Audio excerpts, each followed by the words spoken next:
In this video, I'll tell you what to do if Windows 11 suddenly boots into the blue BitLocker Recovery screen instead of taking you to the normal sign-in page.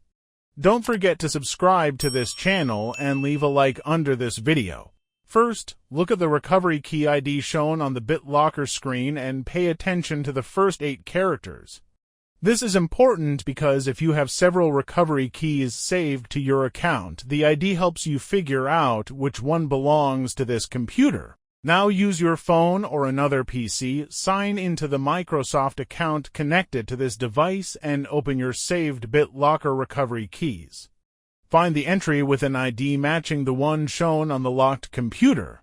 The actual recovery key contains 48 digits.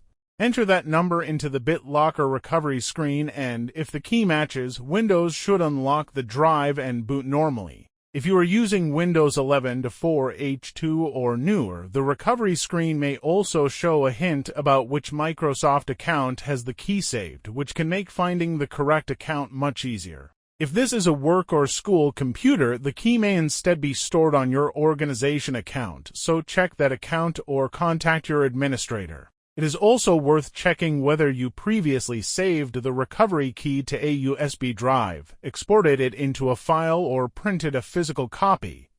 BitLocker supports all of those backup methods. If you cannot find the recovery key and you also cannot undo whatever change triggered recovery mode, there is no normal way to bypass BitLocker while keeping the encrypted data. In that situation, the remaining option is resetting the device, which removes the files stored on it.